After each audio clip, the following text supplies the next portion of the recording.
Hello guys, welcome to the fiction series. Today we are gonna see, what if Naruto was the king of monsters and got harem? Part 1.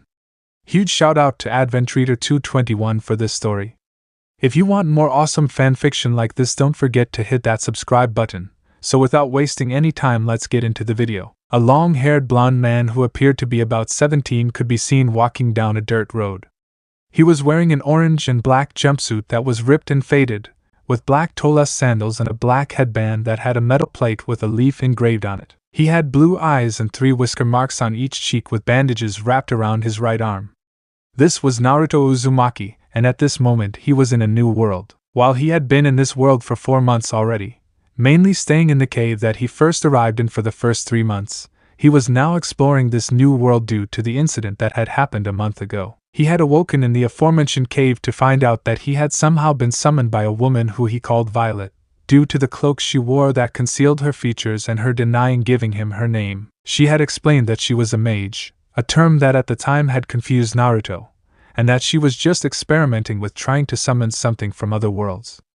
She had also explained that she wasn't really expecting to find anything, so his appearance was a surprise to her. He could actually remember quite well what all had transpired between Violet and himself during their first meeting, and how they had come to an agreement about what they were going to do afterwards. Flashback. A bright flash of light was the first thing that Naruto noticed as he awoke from his sleep.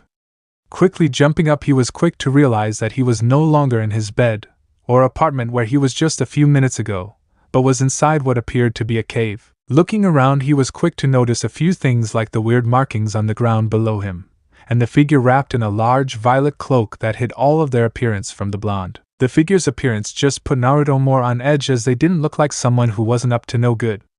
Who are you? Where am I? Those were the first questions that came to the blonde's mind. The figure just released an intrigued hum. I wasn't expecting this.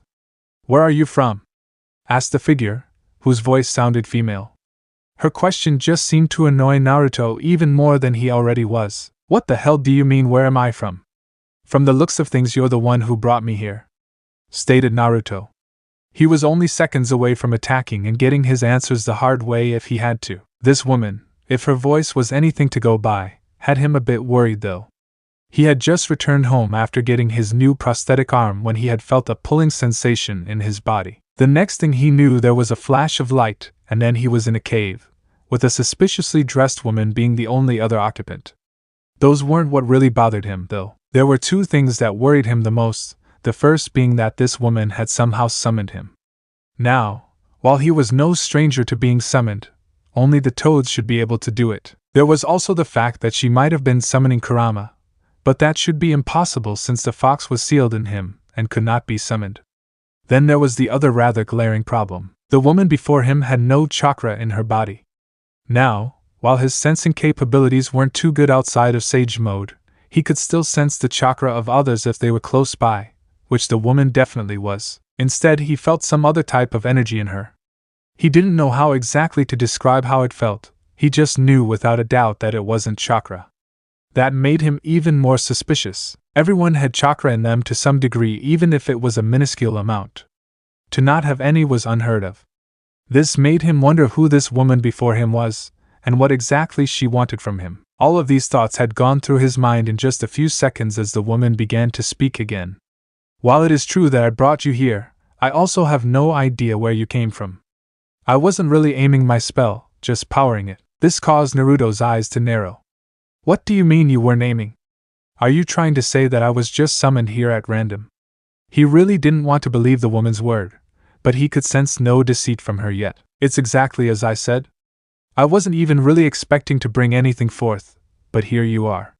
The fact that you share such a resemblance in both appearance and language to the people of this world is another wonder. The final part of her statement caused warning bells to go off in Naruto's head. What exactly did she mean by that statement? The way she was talking was like he wasn't in the same world anymore, which worried Naruto greatly. What's all of this talk about this world? It almost sounded like you're trying to say I'm in another dimension or something. That's exactly what I'm saying. Now, while the knowledge of other worlds and species might be a new concept to you, I would like it if you didn't panic, was her simple request. Naruto did panic though. He quickly closed his eyes and activated his Sage mode, and he instantly knew that she wasn't lying. He could sense other people around a few miles from where they were, but none of them, not even the animals he could sense, had any chakra in their bodies at all. Now, while new worlds and species weren't really a new experience to the blonde, he had fought Kaguya through numerous dimensions after all.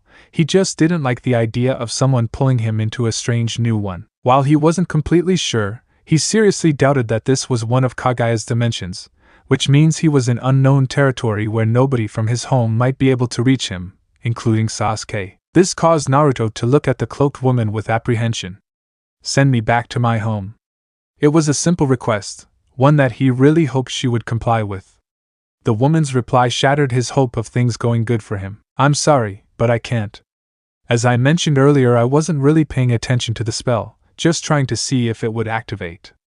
I wasn't expecting to summon anything at first, if at all, so I have no idea where you came from. So you're trying to tell me that you can't send me back home?" Naruto could feel his anger at this woman beginning to rise, and so did his power. Immediately the area around them began to shake as if an earthquake was happening. The woman looked around in shock, though Naruto couldn't see this. Due to the strange power she could sense the boy releasing, along with the actual amount of it. He had just become even more intriguing to her, though she would have to stop things from getting violent. She quickly came up with a way to hopefully placate him before things got too far out of hand. "Wait, I'll need time." The boy seemed to stop charging his energy any more than he already had, which she took as a sign to continue. "Like I said earlier, I don't know where you came from, but I'm sure that I can find out with some studying. Clearly your appearance shows that there are more worlds than I thought, and I wouldn't want to risk sending you to the wrong one." She really didn't expect other life in other dimensions. While she knew of others, the demon and goddess clans, she didn't know there was more. This was a good time for her to take a deeper look into her experiment. Naruto thought about what she had suggested and saw merit in her thinking. Who actually knew how much other worlds were out there? It wouldn't do to just get sent to another random one. He would still be in the same situation. With that thought, and having no real other choice, Naruto lowered his chakra back to normal levels. He looked at the woman before him, who still wasn't lying thankfully, and released a sigh. "How long will this take? I have people that'll be worried when they find out I'm missing." He could just imagine the villagers' response when they find out he's missing. They'd probably try and search the entire continent for him, and even contact the toads. Naruto almost slapped himself as he finally remembered he could also reverse summon himself to Mount Myaboku. With a quick hand sign, Naruto tried to perform the reverse summons, but nothing happened. Frowning at the result, Naruto decided to try and just summon a toad to him to try and get help. He quickly bit his finger to draw blood and slammed his hand on the ground. Nothing happened. Seeing this, Naruto decided to try again, though this time he used enough chakra to summon Gamabunta himself 10 times over, since the dimensional difference might mean he needed more chakra. It wasn't the best idea since they were in a cave, but Naruto wasn't thinking too clearly right now. Once again nothing happened, which caused Naruto's hopes of returning home immediately to drop once more. The woman just watched as the boy before her tried to do something with his energy, though she didn't know what. She continued to study him as he was the most exciting thing that she had come across in years. She wondered what his energy was and what all it could do. Hopefully she'd get to study him a bit more. She was also quite serious about finding where he had come from. That would give her a lot more subjects to observe. She was really glad about her blunder now, as, if she was focusing, she might not have gotten such an amazing catch. Seeing the disappointed look on the boy's face, which she assumed meant that whatever he was trying to do had failed, she decided to give him a little incentive. "Look, just let me study you and give me a little while, and I'm sure I'll be able to find where you came from." "What exactly do you mean by study, and how long exactly do I have to wait?" The cloaked woman seemed to ponder his question for a minute before answering. "Well, it could take anywhere from a couple minutes to a couple months, maybe longer, since I'll have to tweak the spell to allow me to view the different worlds, and I don't know how many worlds are actually out there for me to have to observe to find yours. I'll also need to study your energy, since it might make finding your home easier." The entire thought of the situation caused mixed reactions from both people. Naruto was angry that he might have to spend months in this world and was apprehensive about letting someone study his chakra, but he had no choice, while the woman was ecstatic about the chance to observe new worlds. Naruto then sighed again. "Fine. It's not like I really have much of a choice about this, but I'm only allowing you to study how my chakra feels, and that's it. You should be able to find my dimension based on that alone." The woman frowned at this. Clearly the boy was hesitant to allow too much information about his chakra, a word she now committed to memory as the name of his energy, to be revealed, which rose her interest to even newer heights. Seeing that this was too good of a chance to pass up, she agreed. She would just have to work a bit harder to get what she wanted. She always loved to challenge her mind, so this would be a perfect opportunity. Seeing that they had both agreed to their arrangement with no more need to fight, Naruto finally decided that introductions were in order since he had no idea how long he might be here. "The name's Naruto, by the way." The woman nodded at the introduction. "Well, Naruto, I would give you my name, but it's hard for people to pronounce, so for now you can call me whatever you wish." She did have another name she used, but she was trying to remain anonymous still. The blonde frowned at her as he looked over the bulky cloak she was wearing that hid all of her features. This gave him a perfect idea for a name. "Fine then, I'll just call you Violet." "So, where exactly do we start?" From that moment the two would work together to find out where it was exactly that Naruto had come from. Of course Naruto had also began studying his companion and trying to learn as much about this world as he could from her. Flashback end. From that day onwards Naruto had decided to stay in the cave. He wanted to remain close to the only thing that might be able to take him home, so had refused Violet's offer for him to return to where she lived so she could get him lodging. While he did want to see this new world, he wanted to get back to his own even more, so he had secretly been working on his own way back home, a suggestion that had been made by Kurama the following day as apparently he had been asleep through their whole arrival and meeting of Violet. So he had stayed in the cave and studied the markings that brought him here to try and see if he could pair his sealing capabilities with it to get back home, but that didn't work. He didn't give up though. Seeing that he couldn't rely on what brought him here to get back, he decided to create his own space-time technique. Now that had been a tough nut to crack, however Naruto wasn't one to give up. It had taken him 3 months of working in secret before he had finally gotten the technique down. Since he was most adept at sending his chakra to his palms, he had used his hands as the catalyst, sort of how the Sharingan was the catalyst for Obito's who he was mimicking. Since he didn't have any way to mark his world, his technique would have to be able to carry him anywhere without a marker, like the Kamui did. Luckily he had been around many space/time techniques to know how they felt. Using this and his newfound understanding of how chakra worked, it wasn't long before Naruto had created his new technique, which he was completely giddy about. Leave it to him being stuck in a new world to test the limits of what he could accomplish. He had done something that only one other person without some type of special eyes had done to his knowledge, though on a grander scale. That was to be expected though, as nobody understood chakra and how it worked like he did, nobody who was alive anyway. And so it was with this achievement, after many tests to make sure it was safe by teleporting clones to places he could see outside the cave, and being stuck in this world for 3 months, that Naruto had activated his new technique to return home at last. Now, a month later, Naruto, still in this new dimension, wished that he hadn't done that. The pain and anguish that he had experienced on that day a month ago would haunt him for the rest of his life. It was so bad that he had literally lost control, something that hadn't happened in months, and had attacked Violet when she came upon him crying on the floor. That confrontation didn't end well as, while she had managed to escape, Britannia had a few less mountain ranges to the south. And so, after finally calming down, Naruto had decided to explore this new world. He had been going around Britannia for a month now on his own, and had been learning even more about this place. As Naruto continued walking down another dirt road leading to wherever, he decided to speak to the voices in his head, and yes, there was more than one now. Apparently the incident from a month ago was so bad that it caused his mind to split, or at least that's how Kurama put it. He entered into the mindscape, his body on the outside world now moving on autopilot, to see his other half sitting beside Kurama.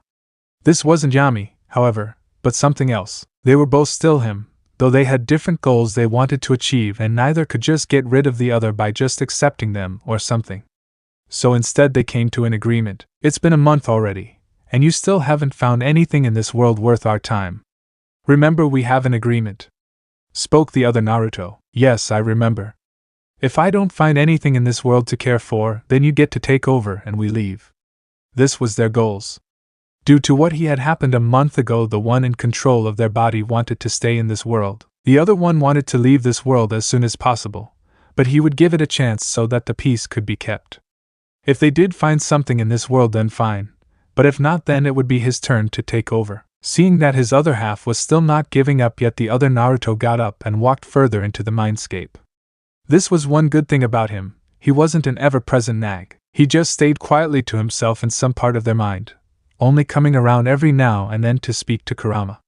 He wouldn't bother the one in charge until it became obvious that there was nothing, then they would switch. Releasing a sigh, Naruto looked at Kurama. Damn, that guy's pushy. It's only been a month, at least give me some time. Kurama could only nod at his words. In truth, I hope you find something to keep us here, because I truly fear what will happen if you fail and your other half gets control. Naruto just frowned at that. They both knew what would happen, and it wouldn't be good. After a few minutes of contemplative silence between the two, Kurama spoke again. So when are we going to head to one of these kingdoms we've been hearing about? Maybe you can become one of those holy knights that everyone seems to be talking about. I've actually been thinking about heading to one now, since there isn't really much to do. If they're really the protectors of the kingdoms like we heard, then I might be able to find a reason to stay with them. Where is the nearest kingdom? Asked Kurama. Naruto quickly recalled what he had seen on the map that he had acquired from the beginning of his journey. Well, the closest kingdom to where we are right now is Leoness, but it should only take us a few weeks to reach there at our current walking pace. Why so long? You can get there in minutes, or less if you actually want to. Kurama couldn't quite understand why his partner would need to take so long to reach Leoness. I want to take in the view and see more of what this world might have to offer, was the simple reply from Naruto. Kurama just hummed in agreement. He really wanted his friend to be happy. Well, then I guess we'll be taking the scenic route. Naruto just smiled up at the massive fox before he left his mind to return to the real world. Please hurry up and find something, or things won't end well, thought Kurama as he left. Back in the real world, Naruto continued on his journey with his final destination in mind.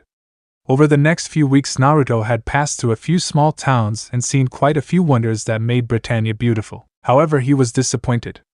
The reason was because Naruto couldn't find one particular thing anywhere he had been so far on this continent, and that was ramen. When he had asked Violet if she could bring him some, she had replied that she didn't know what it was. Even after Naruto had described the dish and how it was made to the best of his abilities, she still said that she had never heard of such a thing.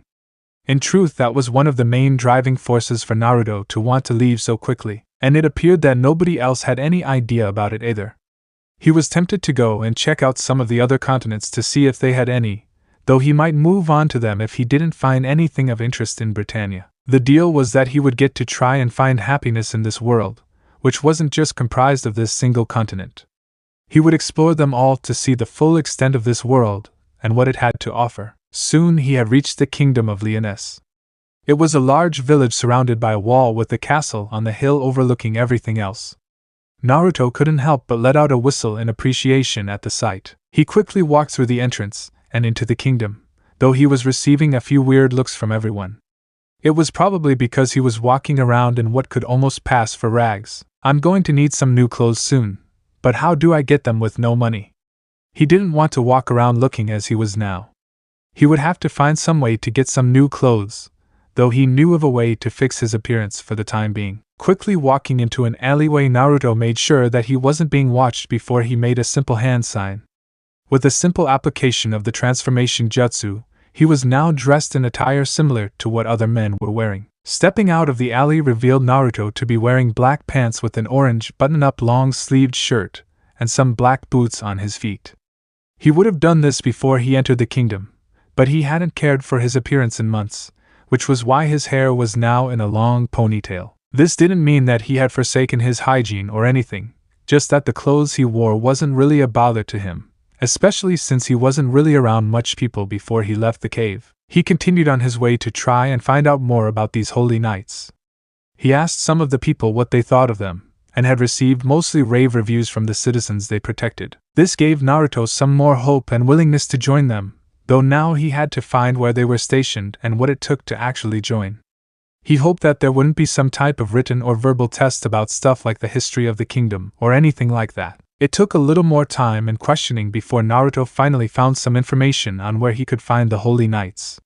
He could have just entered sage mode, but wanted to take his time with everything. He quickly came upon a walled area that he could sense a lot of power behind. Seeing no entrance in sight, Naruto crouched down a bit before leaping up, easily surpassing the almost 50-meter wall. Landing on the top of the wall, Naruto saw a most peculiar sight. Below him there were dozens of people, both men and women from what he could tell, wearing all types of strange armors and using many different abilities. This actually made Naruto curious as to how practical all of those bulky metal suits actually were, though no one down below seemed to be having any trouble with them. As he continued to observe, he felt a tingling sensation in the back of his mind. It was a feeling he knew, so he wasted no time in moving from his current position. Right after he moved, what looked like lightning crashed down on his previous position. Soon the lightning calmed down to reveal a pink-haired man where it hit. He wore a blue and silver armor with a brown belt around his waist with a sheath attached, which was probably for the sword in his grasp, which had a curved design at the end. Before Naruto could say anything, he felt a presence appear behind him, which once more made him move, dodging another attack. He jumped down and landed on some type of stage or raised platform. On the wall before him was a circular symbol depicting a winged woman carrying a shield and sword in the clouds. He looked behind him to see that he now had the attention of all the present holy knights upon him. Naruto just raised his hand and waved nonchalantly. "Yo! How's it going?" he asked loud enough for most of them to hear him. This caused all of the present knights to put their focus solely on the intruder, but before Naruto could say anything more, he had two blades pressed against his neck. He had sensed the two men coming, but didn't want to seem more hostile by appearing to put up a fight, so instead he raised his hands in surrender as he observed the two men before him. The first man had long burgundy hair and a short beard. He was wearing red armor with spikes on the shoulders and had two long pieces looking like coattails. The other man had short white hair and a goatee. He wore a full body armor with a robe over it that was white around the upper part and had a diamond pattern with what looked like horns. Naruto could instantly tell that these two men were more dangerous than everyone else here, though they both had a dark feeling about them, the one in red even more so. He didn't know what it was, but he didn't trust any of the two. "Who are you, and why are you here?" asked the white-haired one. "We would appreciate it if you didn't lie either," spoke the one in red. Naruto just sighed before replying, "The name's Naruto, and I was hoping I could get a chance to join the Holy Knights of Leoness." This caused the two men's eyes to widen a bit, as they weren't expecting this when they had first sensed the boy. "And what makes you think that you have what it takes to be a knight?" asked the one in red. "Well, that is because I want to protect the innocent and use my abilities for the greater good. I feel it my duty to at least ease the suffering going on in this world," spoke Naruto with a shrug. He still didn't seem to care about the swords at his throat. This caused the two men to consider what he was saying. He obviously had some good reactions if he could dodge Gil Thunder and avoid Vivian's attack after she teleported behind him. They could also tell that he had purposely allowed them to catch him, showing that he probably could have avoided both of them if he wanted. "And what type of abilities do you have, Naruto?" Once more the white-haired one questioned him. He really needed to figure out their names. "Not to be rude, but don't you think it would be polite to introduce yourselves first, before questioning me about my abilities?" stated Naruto, getting silent gasps from some of the spectators, the two who had first attacked him and were now standing off to the side being among those. It was at this time that Naruto saw who it was that had teleported behind him. She appeared to be a woman wearing a red dress and white gloves with armor, and a weird helmet that looked like two hands were twisting her head. She actually reminded him a bit of Violet, since she could teleport also, along with a few other abilities, though he could tell by her energy that she wasn't her. He seriously had to wonder who the funk came up with some of the designs for armors that he was seeing, cause clearly they might not be in their right state of mind, though Naruto really couldn't talk about that due to his own mental split. Seeing that Naruto was waiting for a response, the two men decided to introduce themselves. "I am Dreyfus, one of the two great holy knights of Leoness," spoke the one in red. "I am Hendrickson, the other great holy knight of Leoness," finished the one with white hair. This caused a large smile to form on Naruto's face. These two sounded important. They might be who he need to talk to so he could join the Holy Knights. "You two wouldn't happen to be the ones in charge, would you?" Seeing the two give a slight nod, Naruto continued. "That's great. So if I can prove myself to one of you, then will you let me join?" The two men couldn't help but be taken aback by the boy's almost pleading words. It really sounded like he wanted nothing more than to join the knights, but that didn't mean that he could be trusted. The two looked towards one another and had a silent conversation between them. They could feel the boy's power flowing through him, though it felt extremely weird. He also didn't seem to be a threat, so they decided to give him a chance. They were truly interested in what else the boy might be capable of, though they would also keep an eye on him and move to eliminate him if he tried anything. Dreyfus nodded his head towards the pink-haired man. Fine. We'll give you a chance. All you have to do is beat Gilthunder here in a fight, and we'll induct you into our ranks. They knew that this was probably a bad matchup as Gilthunder was a diamond rank knight, after all, and there were numerous ones here that were weaker than him, but they wanted to test the full scope of what the blonde could do. Naruto just smiled at this. Alright, finally I get to do something interesting. With that he walked towards Gilthunder, Dreyfus and Hendrickson having already lowered their swords, and held his hand out in a fist. Let's have a good match, alright. Gilthunder just looked at him blankly before turning around and walking towards a sparring ring that was nearby. Naruto was quick to follow him as he heard the whispers from the others surrounding them. Damn, that kid just got the short end of the stick. How long do you think it'll be before Gilthunder's finished with him? I hope we have some healing stones on hand for the poor kid. He doesn't stand a chance. These were just some of the whispers that Naruto heard, which made him smile more. This guy appeared to be really powerful and respected, so if he could take him down then they would have no reason to not let him join. He quickly hastened his pace to hurry get to the ring. As he entered he saw both Dreyfus and Hendrickson to the front of the crowd, paying rapt attention to him. He was glad for this as it gave him more reason to make this enjoyable for them. One of them could very well be his ticket to joining the Knights. He wouldn't fail in his endeavor. Everyone quieted down once Dreyfus raised his hand. This is merely an exhibition match, so none of you are allowed killing blows. The match will continue until either knockout, submission, or we stop it. The two combatants in the ring nodded that they understood. Seeing this, Dreyfus continued. You may begin. Instantly Gilthunder was on the move. He quickly appeared behind Naruto in a flash of lightning with his sword already in motion. Instead of the quick one that most were expecting, Naruto simply ducked to dodge the sword's swing. So, you dodging me earlier wasn't just luck. Too bad that this is my slowest speed. With those words Gilthunder increased his speed more, hoping to end the match quickly. He didn't want to take advantage of the kid, but he would have to end his dream for the time being. Once more, however, Naruto dodged. This caused some surprise for Gilthunder, especially since the blonde still had that ridiculous smile on his face and hadn't had to move from his starting position yet. Why aren't you attacking? You do realize that just dodging won't impress anyone, right? I'm aware of that. I just thought that I'd give you a chance to show me what you've got, so when I win nobody can say you didn't try. This caused Gilthunder to scowl. To think that some kid was underestimating him. It looked like it was time to get a bit more serious with the kid. He'd apologize to him after. With that thought, Gilthunder used another of his abilities. Instantly a bolt of lightning came down from the sky and struck where Naruto stood. Everyone was surprised when he didn't try and dodge the attack, but were even more surprised when the smoke cleared to reveal a completely unharmed blonde. What? How, you didn't dodge, or even block my attack? While normally an attack like that would be better avoided, to me it wasn't a threat. With this statement, everyone watched as lightning burst forth to surround Naruto's body. So you use lightning magic also. That explains how you nullified my attack just now, spoke Gilthunder.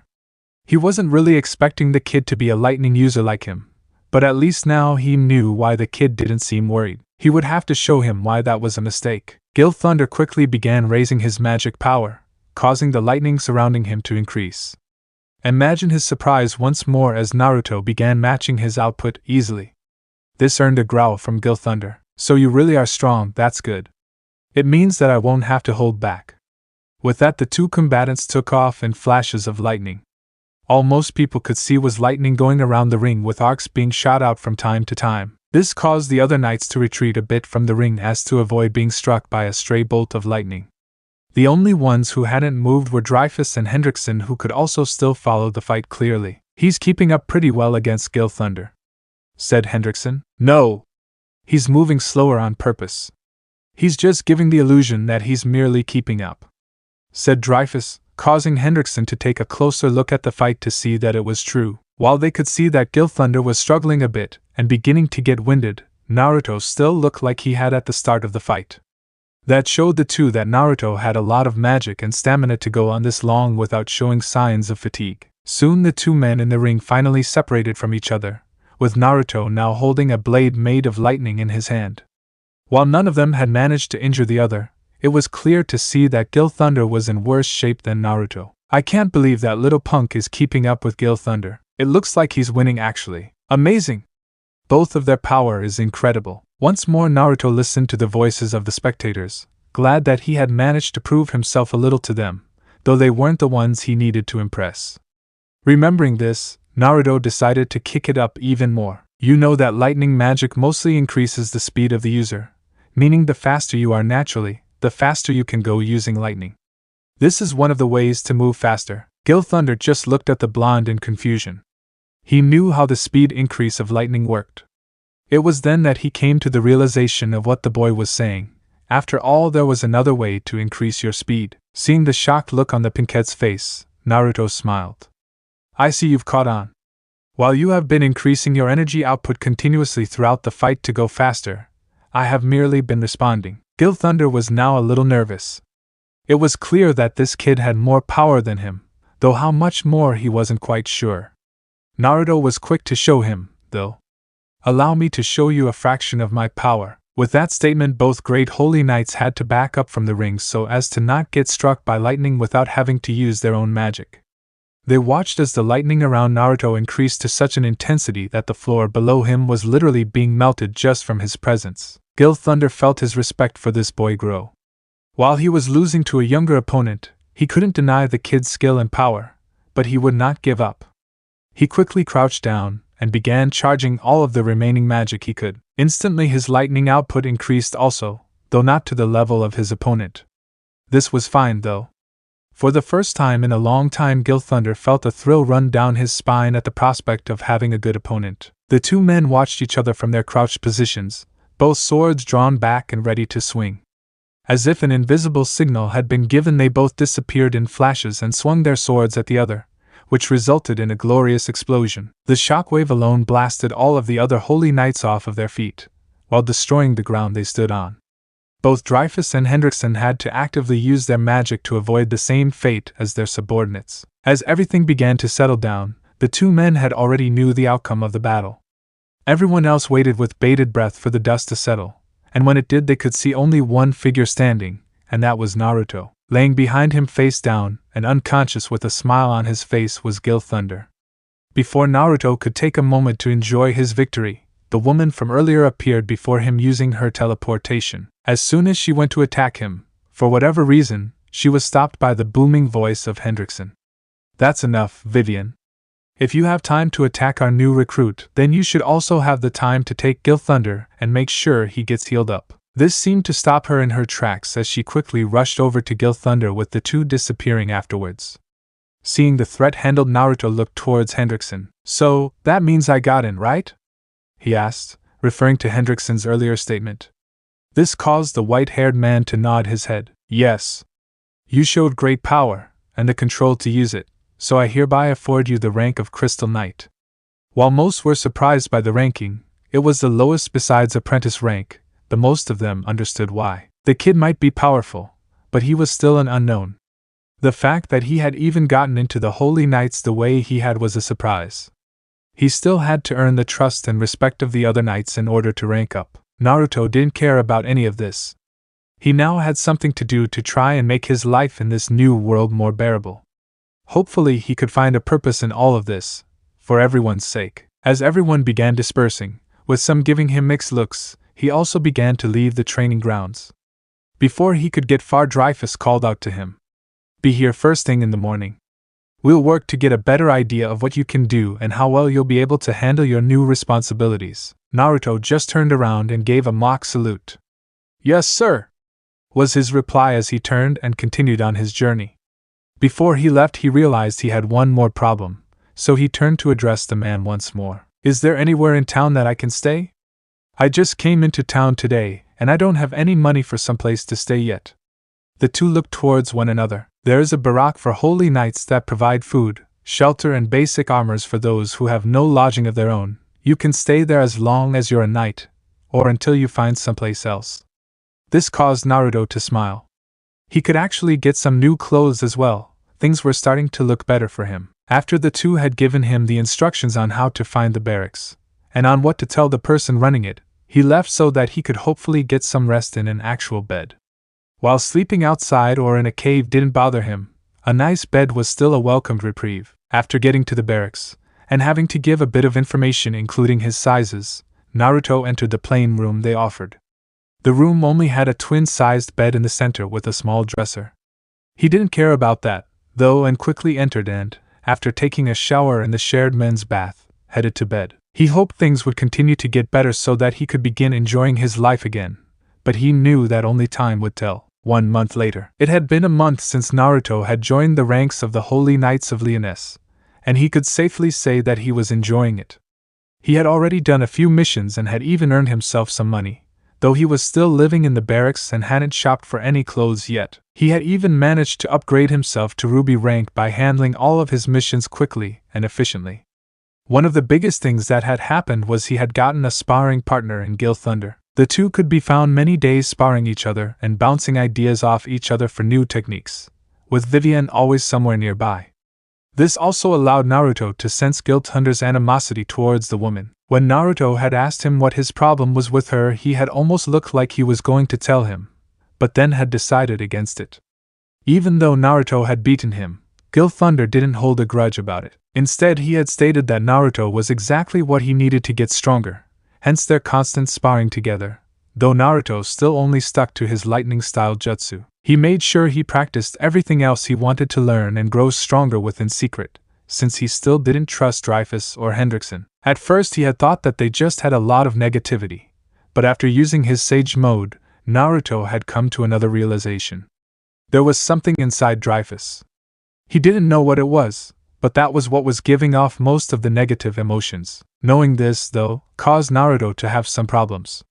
For all he knew, Dreyfus could be this world's version of some type of Jinchuriki. They could have put something in him, which was why he was as strong as he was. So with this new information, Naruto had started subtly trying to find out from the other knights if they knew anything about such a procedure. He never asked outright, just making mentions on how to get stronger quickly and stuff like that. Nobody seemed to be aware of it, though. This meant that he couldn't really do anything but observe the two, lest he reveals that he knows what could possibly be either a secret of the kingdom, or something the man had done to himself for power. Then there was also the chance that whatever it was had forcefully entered the man's body, though if he was aware of it or not, Naruto did not know. So he simply observed the two, the shadow clone and transformation jutsu both being his main ways, along with Sage mode, which allowed the blonde to track both men anywhere within the walls of the kingdom easily. However, seeing as they didn't seem to be a threat at the moment, Naruto had stuck to just observing them and gathering information. He would then take any relevant information he could find to the king if he had to, though that was another interesting thing. He could sense someone in the castle that had some weird power that nobody else had. It actually felt like the complete opposite to Dreyfus and Hendrickson, though there was also something dark within it. He was contemplating sneaking into the castle to find out who it was, but had decided against that. It probably wouldn't end well if he was found sneaking around the castle, and since he knew that there were probably censors and other security measures in place to protect the royal family, he knew it was a bad idea. With that last thought, Naruto finally got out of bed. Today was a day off from the knights, so he would use it to do some more serious training. He then threw on a pair of black pants, a blue undershirt, and his shinobi sandals. After getting dressed, Naruto held up his hand, with his palm facing forward. As he began to focus and use his power, a black vortex opened up before him. Once the portal was fully formed, which took only a few seconds, Naruto walked through it, with the portal closing instantly behind him. As Naruto exited through the other side, he found himself in a forest. He was now hundreds of miles from Leoness.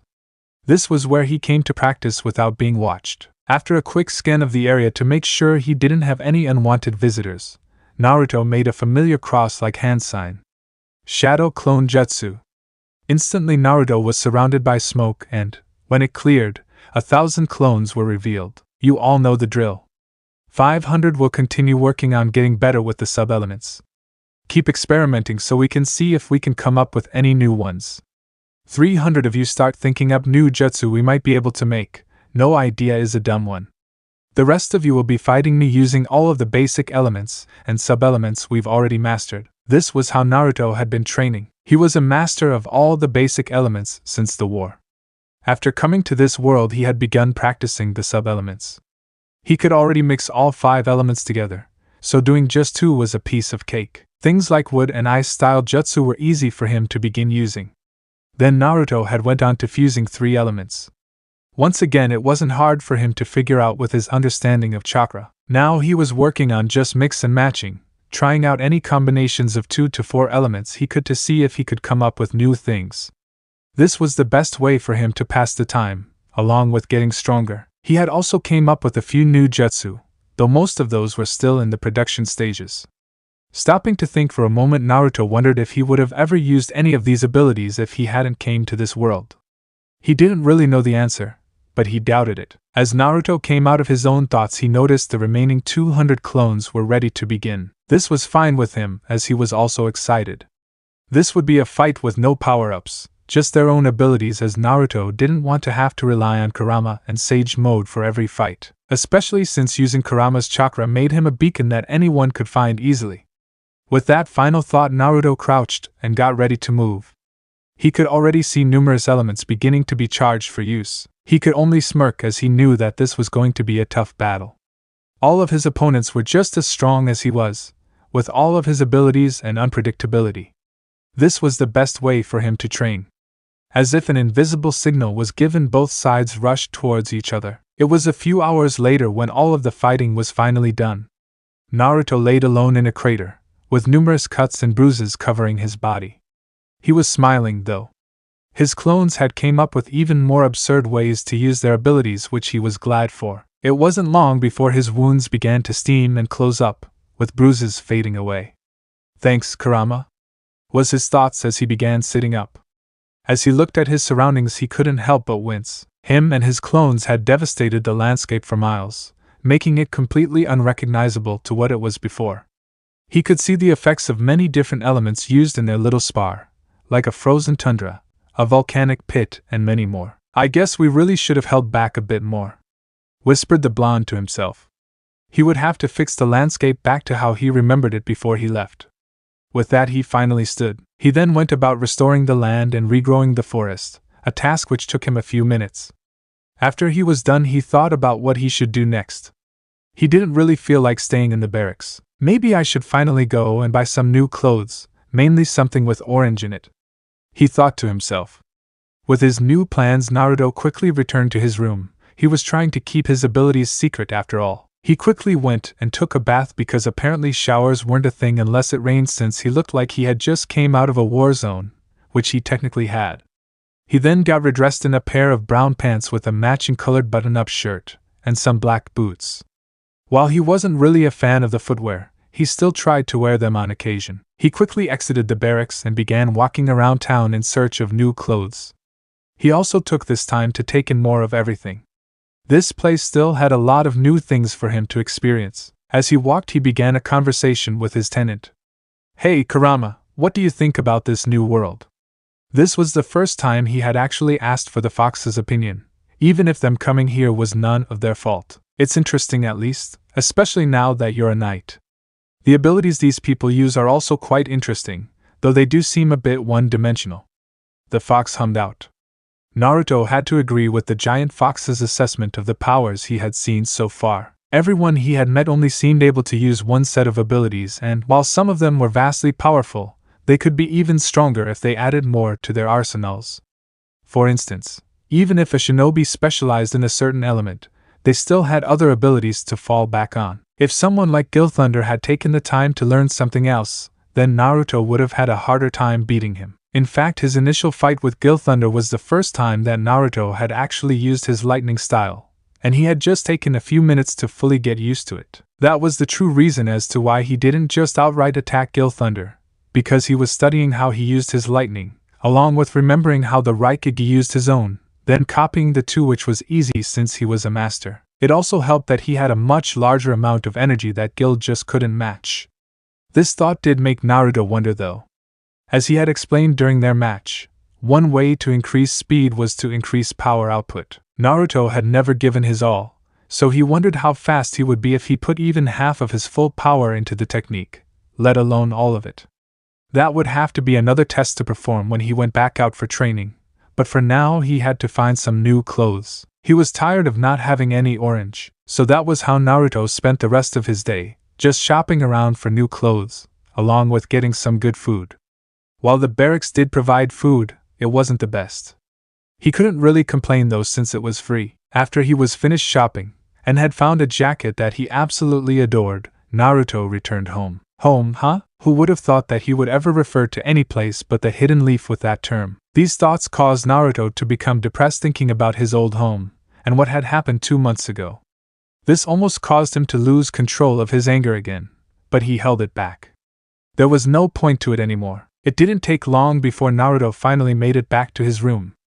It had changed a bit in the last month with Naruto adding a dresser and a chest, along with putting up a pole to hang his clothes on. It was there that he hung his new jacket, which he couldn't wait to don along with the rest of his new outfit.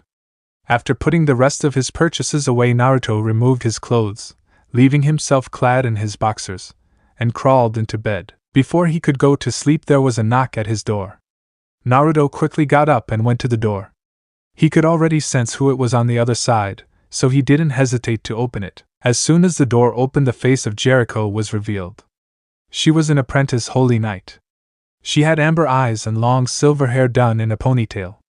She wore her standard armor with her robe with crosses on it on top. He had met her his first week as a knight, and he could immediately tell that she didn't like him. He knew that it probably had to do with the fact that he had skipped apprenticeship and had become a knight. She had actually tried to challenge him because of that, though to be honest it wasn't really much of a fight. She had never stood a chance against him, and now she knew it. He had never boasted about it or anything like that though. While she did show him the respect of someone who outranked her, she also didn't do much to hide her dislike of him, though it wasn't hate. That was good at least. "What is it?" asked Naruto, though there was no annoyance in his voice. He knew that if she had come to his room this late, then there was probably a reason for that. He waited patiently as he saw something strange begin to happen. He watched as Jericho seemed to look him up and down before her face went completely red. Naruto, being Naruto, quickly entered her personal space and placed the back of his hand on her forehead. "Hey, are you feeling okay? You're looking a little red." This caused Jericho to blush even harder. While she was mad at him for just being able to join the rank of holy knights, she also admired him. She had witnessed some of his strength when she had gotten a chance to see one of his spars with Gil Thunder, along with his utter defeat of her, which was why she was here. She had actually came to see if he would be willing to train with her also, but then this stupid idiot had came to the door in nothing but his underwear. She could safely say that she was committing this sight to memory. Then he had the gall to actually touch her, and that, along with his soft soothing voice, was enough to almost make her go wild. She might be an apprentice, but she was also a 17-year-old girl. She might dress like a boy to try and get more respect, but she was still a girl that wanted love. And she was loving what was in front of her. Naruto had already proven his strength, which had already allowed him to go up 2 whole ranks in only a month. This was definitely someone who could help her, but first she'd have to stop her blasted heart from trying to jump out of her chest. Stupid hormones. With a few deep breaths she calmed her nerves. "I'm fine now, thanks for your concern," she started. "As for the reason I am here, well, I would like to request training from you if you don't mind." She spoke with the clarity and confidence of a soldier. She knew this man was above her in all standing, so she was willing to put her pride aside a bit to beg a little if she had to. She could not afford for him not to train her. As she watched his expression become contemplative, she began to prepare to beg a bit. "Why do you want me to help you train? Aren't you already an apprentice? Plus you're also pretty strong already." Jericho once more couldn't help the blush on her face. He had just given her a compliment, and she doubted he knew how much it meant to her. This was another reason she admired him. She had heard the rumors and seen firsthand that he was always willing to help and was, for the most part, a pretty nice guy who respected everyone, even those lower than him. She just smiled as she responded. "While I thank you for your kind words, I feel as if my skills are severely lacking, which is why I would like it if you would help me." With that she stood and waited for his response. "All right then. Meet me at the training ground in the morning so I can test you and find out what all we need to work on." Jericho's smile was radiant. She didn't really smile much since she wanted to keep an air of seriousness about her, but she just couldn't help it. You know, your smile's really pretty, you should show it more. Those words from the blonde caused her blush to return again tenfold. The fact what made his words even more endearing was that she knew he wasn't just saying that to try and get with her or anything. That was another thing she had noticed, his denseness. Several female holy knights had already began flirting with him, but he never seemed to notice. Jericho figured that you would have to just come right out and tell him your feelings to get his attention. She couldn't bring herself to do that though. Her goal since she was a kid was to be a great holy knight, so until she at least moved up from apprentice, she would keep these growing feelings to herself. She would settle for the time that she would get to spend with him for now, and use it to find out even more about him. All right. I'll see you in the morning. With those words she turned around and left, smile still on her face. As Naruto closed the door, he couldn't help but wonder where this new situation had come from. He was glad to help her out, but surprised that she had asked him of all people. Huh! This should be interesting. With those final thoughts, the blonde once more entered his bed to try and get some sleep. He could already tell that tomorrow was going to be a very interesting day. He just hoped he didn't do anything to make Jericho dislike him any more than she already appeared to. The following morning found Naruto out of bed earlier than he normally would be. Jericho had requested training from him of all people, so he was going to do his best to help her. With that, he quickly got up and ready for the day. After taking a quick shower and getting dressed, he left the barracks. As soon as he exited the building, he took to the rooftops since it was a faster way of travel. It only took him a few minutes to reach the training grounds, and to his surprise, Jericho was already there waiting for him, while seemingly doing some light training of her own. He quietly observed her for a moment so he could try and get a good idea of what he was working with. He watched as she fought an invisible enemy, using some pretty good sword techniques. While Naruto was good with a sword, he had no idea how to use the type of swords they used at first. The only broadsword that he had ever seen back in his world was the Kusanagi blade that Orochimaru used. Naruto himself was more suited to a katana, but luckily Gil had been willing to help him get better with the blade, which was another new addition to his arsenal. He had gotten himself a new sword, since apparently his blades made from lightning damaged everyone else's weapons when they sparred. So they had forced him to get an actual blade so that everyone wouldn't have to replace their equipment after every training session with him. The only ones whose weapons he hadn't damaged was Gil Thunder and House's. Oh yeah, Hauser was another one of Gil's friends that he had met.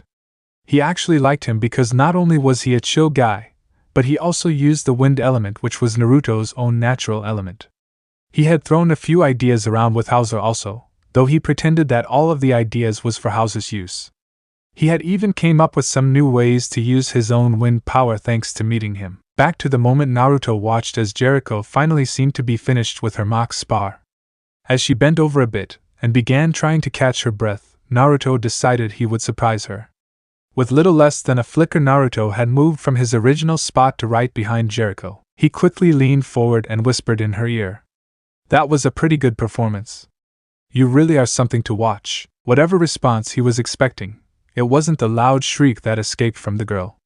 She then quickly spun around with her sword ready to cleave him in two. Naruto just reached up and caught the blade between his index finger and thumb. It took a few seconds for Jericho to realize who it was, and another few to realize what he had done. She was actually quite impressed with how he was able to so effortlessly stop her attack. She had actually put a lot behind that swing, so for him to be able to stop it so casually was another testament to his power and how much he was above her. This further reinforced her belief that he would be able to help her get stronger. After she caught herself, she began to speak. Didn't anyone teach you that it's rude to sneak up on people, and it's just plain stupid to so do when they have a weapon? She tried to act as dignified as she could, but the sound she had just released made the whole appearance worthless. Naruto just kept the smile on his face as he replied. No. Sorry, I must have missed that lesson, though I didn't know your voice could actually go that high. Jericho immediately began to blush at that. She had thought that she was quite aware of her surroundings at the time, but clearly she wasn't.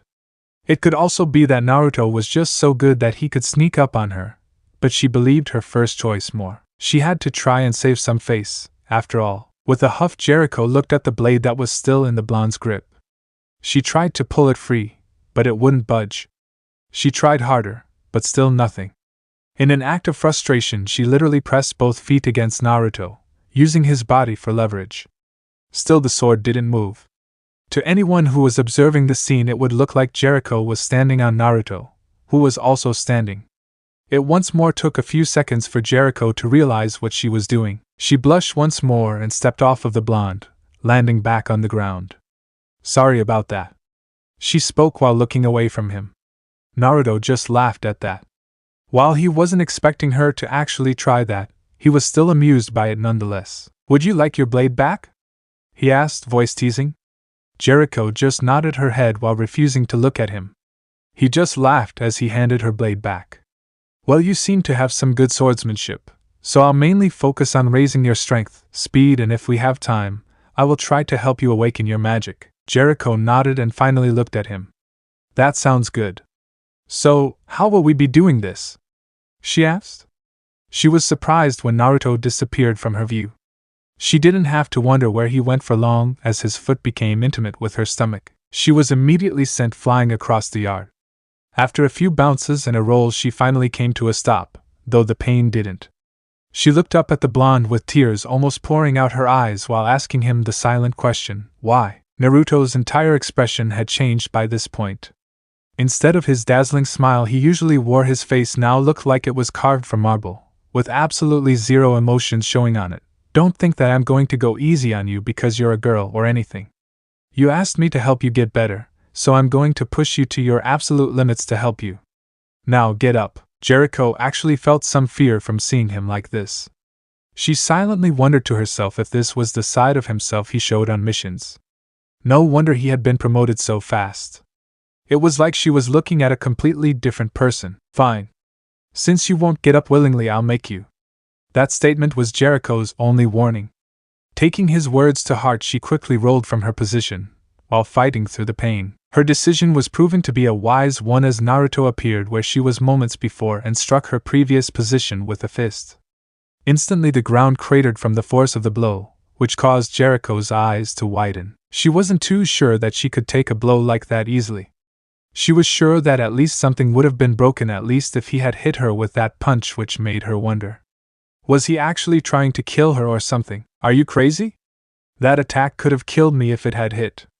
Jericho would have screamed the question at him, but she was still having some problems catching her breath. Naruto just looked at her with the same expressionless look on his face. "If that level of attack is more than you can take, then I'll push your body to its limits, until an attack of that level isn't even an inconvenience to you. Now get up. This is the last time I'll go easy on you." Jericho once more looked at him in shock. "If this is what you consider taking it easy on me, then you really are crazy," she replied. Naruto could see the hesitance in her eyes, and knew he had to do something to motivate her a bit. He just hoped that she'd forgive him for what he was about to say. "You might be right, or maybe this is just the extent of your power. Then again, what should I expect from an apprentice holy knight?" Jericho knew what he was trying to do, she really did. He was trying to get her riled up so that she'd keep going. He didn't care if she got angry or sad, he just wanted her to keep pushing on, so that's what she would do. She allowed the anger caused from his words to course through her. Immediately she had the energy to stand again, and she was going to use it. "Don't you ever look down on me. I might just be an apprentice for now, but someday soon I'll be one of the strongest knights in this kingdom, even stronger than you," she finished while pointing heatedly at him. Naruto just continued to stare at her. "Is that so? Do you really believe someone at your level could ever surpass me?" "Yes, I do. And when that day comes, I'll be sure to rub it in your face," replied Jericho, determination shining in her visage. Naruto almost smiled at this, but forced it back down. He had to keep his role as the cold teacher up to make sure he pushed Jericho to her limits. "Well, why don't you show me the power of the person who will one day surpass me?" spoke Naruto, as he finally pulled his sword from the sheath strung across his back and took up a basic stance. Jericho was quick to follow, though her stance was more rigid and proper than his, showing that she was taking this far more seriously than he had to, which was a given with both of their skill and power levels. "I hope you're ready, Naruto, 'cause here I come." With that, Jericho charged at the blonde. She went for a side swipe, but Naruto blocked with his own blade. She quickly pulled back and tried to hit him with a forward stab, but he once more moved his sword in the way to parry. She then jumped back to gain some distance. Luckily, she wasn't followed by her opponent. Naruto seemed willing to allow her to make some type of plan of attack, which she was grateful for. Seeing as she had no other option besides her swordplay, she once more rushed towards the blonde, while giving it all she had. Each attempt she made at attacking him was either blocked or dodged, with a few counterattacks in between. Jericho was quickly beginning to tire. She was already a bit winded from her own training she had done by herself, and now the taskmaster from hell was all over her ass. For a moment she actually regretted asking Naruto to train her, but that thought was banished just as quickly as it came. While his methods were barbaric, she could tell that they were working. Even now, after only a few hours of sparring, she could follow his movements a bit better. She knew it had to do with the fact that Naruto wasn't playing around with her, and it was either react to his attack and act accordingly, or get seriously injured, and she really didn't want to get injured. So with that thought she continued to push herself, never giving up or backing down. And for that the respect that Naruto held for her only grew. Naruto had also noticed something else as well. For some reason he could feel his body getting cooler, a feeling he knew well enough as being from ice. He could only smirk slightly as he had realized that Jericho was using her magic, though she didn't seem to notice. He had found something else to help her train with. If her magic really was ice-related, then he'd have someone with another element to train with and help come up with new techniques. He could already see what he needed to work on, so for now he would continue at his current pace to see how long Jericho could last in a straight-up fight for her life. He knew he would also have to help her with her stamina as well. It was almost 2 hours later when Jericho actually couldn't go on, though he knew that if she was actually using her magic she would have only lasted a few minutes at best. He was still quite impressed by her. It was at this moment that Jericho realized that they had an audience. She hadn't even really noticed them, being too busy trying to make sure she actually survived this new hell she had placed herself in. She was laying on her back and breathing heavily. Her body felt like shit, and she was sure that her bruises had bruises. She only sighed as Naruto walked up beside her before kneeling next to her prone body. "I just want to say that I'm sorry about all those things I said earlier. I was just trying to get you in the mood, you know." He had an awkward smile on his face while he was scratching the back of his head. Jericho just glared at him for a minute before sighing. "Don't worry about it. I knew what you were doing, and it actually worked, so thank you." Naruto's smile finally returned to normal after hearing that. "Well, you're welcome. I'll take you back to the Weird Fang's base so you can rest," spoke Naruto as he picked her up bridal style. He knew she wouldn't be able to move, even after she was healed. So he would have to carry her back to her base. Jericho was a blushing mess by this point. She actually was glad by how things were turning out now. This alone made all of her previous torture worth it. There was just one problem. If Jericho wasn't so tired, and her mind wasn't on the verge of shutting down, then she would have never said what she was about to say, but the above-mentioned problems along with the man she adored holding her in his arms caused her to say something very uncharacteristic. "No! Don't take me back to the base. I won't be able to rest good there. Just take me back to your room so we can sleep in peace," she said, mind half asleep already and not truly focused. If she was, then her blush would have been worse than Naruto's. Before he could retort, he noticed that Jericho was already out for the count. This left him with two options. He could either try and find her base to take her there, or he could just return to his room to allow her to rest in peace. He doubted that a group with the name Weird Fangs were a peaceful bunch to be around when trying to rest, which left him with one choice. Making his decision, Naruto walked off with Jericho in his arms. As soon as he had reached an area with nobody around, he immediately made a portal into his room. It wasn't a good look for a guy to be walking around town with an unconscious girl. People were sure to spread some rumors if they had seen him, so he went with the safest route. After stepping out of the portal, he quickly placed Jericho down on his bed. Then he began to heal her wounds since he didn't own any magic healing stones, so he would have to do it himself. After he had healed her, he tucked her under the sheets and stood back. He watched as she snuggled deeper in the bed, making herself comfortable, which caused him to smile. A yawn then escaped from his mouth. While he wasn't really tired, he could still use some rest. Once again, Naruto found himself with two options.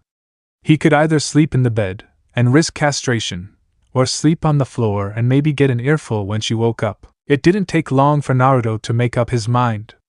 He quickly took his shirt off and rolled it up to use as a sort of pillow. He then proceeded to lay down on the ground to get some rest. He'd clean his bed later since neither of them had taken a bath yet, and the both of them were covered in dirt. He wasn't worried about it though. He was glad to allow her some peace after what he had put her through. She had earned it as far as he was concerned because she had refused to give up. With this final thought, Naruto closed his eyes and drifted off to sleep. Within the castle of Leoness, King Bartra sat on his throne. He was having a monthly briefing meet with all necessary parties to find out the state of the kingdom, but it was his two great holy knights that had his attention. When he had asked how the knights were doing, they had quickly assured him that they were upholding their duties admirably, especially the new recruit who had been doing so well that he had raised 2 whole ranks in a single month. This had gotten the king's attention. He had the utmost faith in both men, so to hear that they had decided someone was worthy of that type of promotion was quite surprising to hear. And who might this young knight be? Asked the king. He wanted to learn more about someone who was obviously working hard to protect his kingdom. His name is Naruto Uzumaki, my lord, and he was recently instated last month, but his success on missions and the respect he has earned from the other knights is what earned him his promotion. Spoke Dreyfus. The king rubbed his beard and thought at this. And how old is this knight? Asked the king. Surely this man had to have a lot of experience to earn this type of praise. From what we know, he's 17 right now, my lord. This time it was Hendrickson who answered. The king was actually surprised to find out that it was someone so young that they were talking about. Really now? You mean to tell me that a mere child has garnered this much respect from the both of you? Asked the king incredulously. While he may be young, he has experience that those far older than him have yet to display, along with the fact he shows great power and control for one so young. Spoke Dreyfus again. While he respected the king, he wouldn't allow a knight's hard work to be dismissed just because of their age. The king, seeing they had misunderstood his question, was quick to clarify his question. I meant no disrespect to the boy's age, as I'm sure he worked hard to earn everything he has been given. I was just surprised by it. Tell me, by your estimation, how long do you think it will take him to reach diamond rank? Asked the king. He was truly curious about the boy's speculated rate of growth. Both Dreyfus and Hendrickson thought about the question. They knew that if Naruto kept up with his current rate of success, then he'd probably be able to reach diamond rank before the year was out. That would actually be the fastest that anyone had ever made it to that rank, but they had no illusions that Naruto wouldn't be able to do it. If he keeps up doing as well as he is now, then I can see him being diamond rank before the year is out.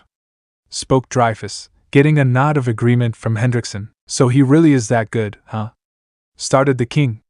Then I'd like to meet the young man who's putting so much effort into the betterment of this kingdom.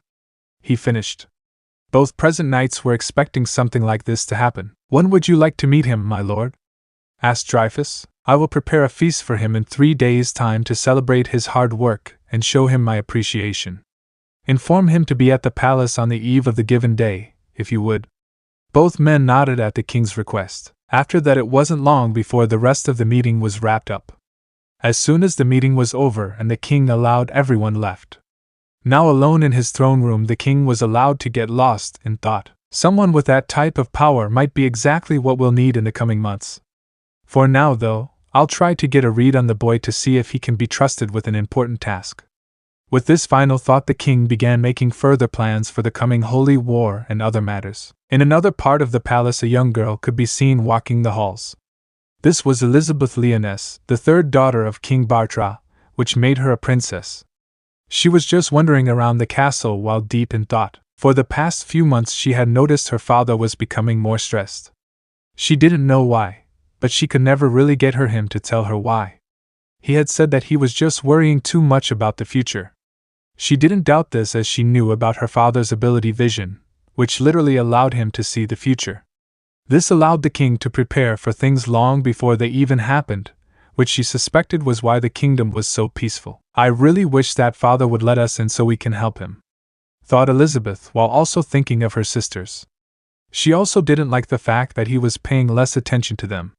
While the need for her father's attention had decreased since her younger years, where she actually used to act out just to get it, she still liked it when he paid attention to her. Sadly, he hadn't been doing much of that. I hope he handles whatever's bothering him soon. With that final thought, she continued to walk around the castle. Amber eyes groggily opened up to an unfamiliar room. Quickly, the owner shot up in surprise.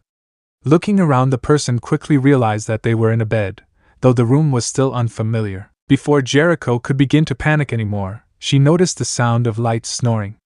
She quickly peered over the edge of the bed and smiled when she saw Naruto there on the floor sleeping, with his shirt off. Once more, Jericho found herself distracted by the sight in front of her, but it didn't last long as she finally came to a realization. She was alone with Naruto in his room. She quietly wondered to herself why she was here. Before the memories came back to her, the blush on her face was massive. She had actually told Naruto to bring them back to his room. Why the hell did she do that?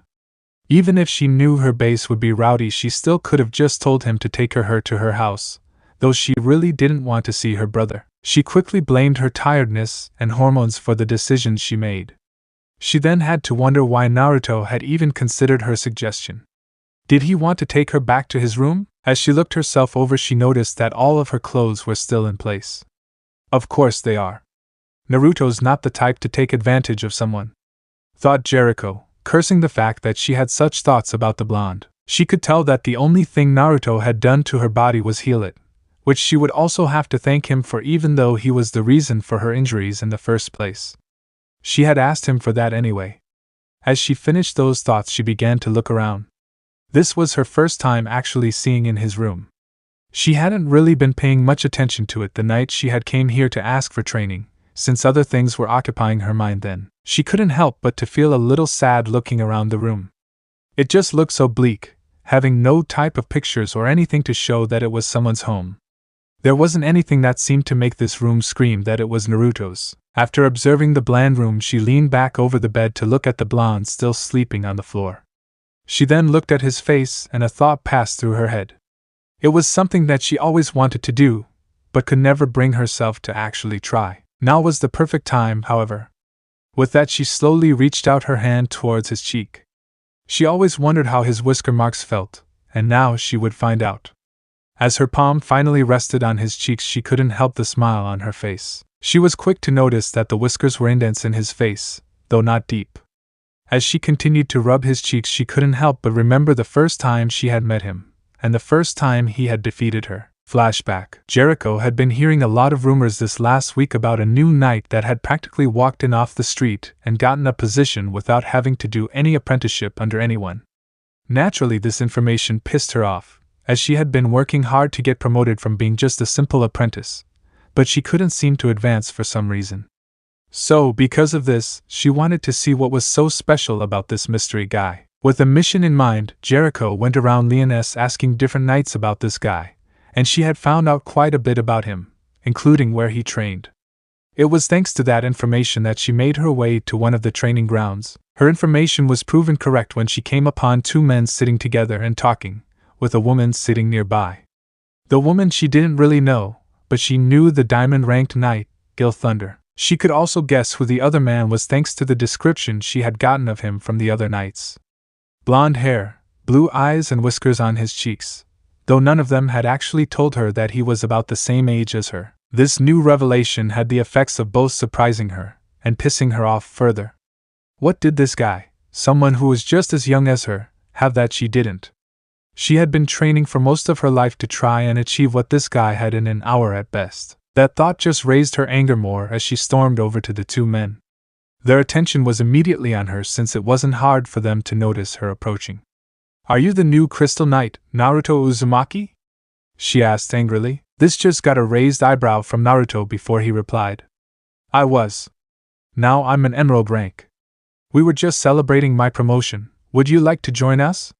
The shock that Jericho was feeling right now surpassed any she had ever felt in her life. "How the hell did you already rank up? You've only been here for around 2 weeks from what I've learned. A promotion this quickly is unheard of." She couldn't believe what she was hearing. Naruto just gave her a huge smile while scratching the back of his head.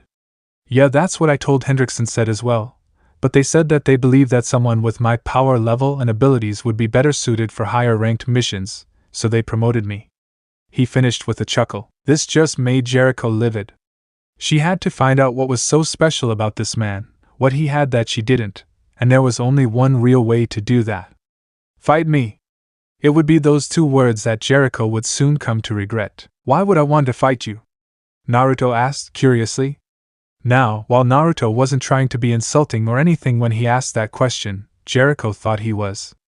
In her mind, she heard him asking why he would want to waste time fighting someone weaker than him. Jericho couldn't stand being underestimated by anyone, which she thought Naruto was doing, so she quickly pulled out her blade to attack. The two men before her didn't even seem bothered by her sudden act of hostility. Instantly, Jericho found herself on her back looking up at the sky, with two swords pointed at her. All she had seen was a flash before they had her pinned, and there was nothing she could have done to stop it. Now she realized that she was outclassed. Not just by Gil Thunder, but Naruto as well, as she was sure he could have handled her on his own. What was that about? Asked Naruto, sounding annoyed. Jericho just closed her eyes to hide the tears that wanted to flow. This was what it took to become a knight.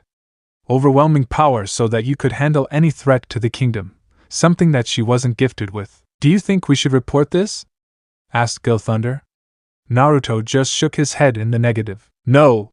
She looks like she has a lot on her mind right now, so we'll let this slide. Spoke Naruto. This caused Jericho's eyes to widen. She had just attacked a superior officer.